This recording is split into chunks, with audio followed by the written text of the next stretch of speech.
Это было сегодня. Я стояла на остановке.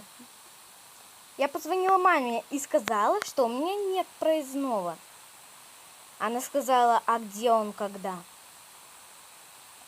И я сказала, что я не знаю, где он. Она тупо бросила трубку. Я позвонила бабушке. Бабушка сказала, что у нее тоже нет моего проездного. Я вытащила весь свой портфель на выворот. И как вы думаете, что? Там его тоже не оказалось. Я тупо взорвалась.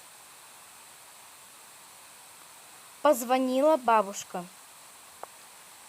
Сказала, чтобы я ехала домой, но у меня нет проездного. Она сказала, что она меня будет ждать на остановке конечной. Я тупо сидела в автобусе и нервничала.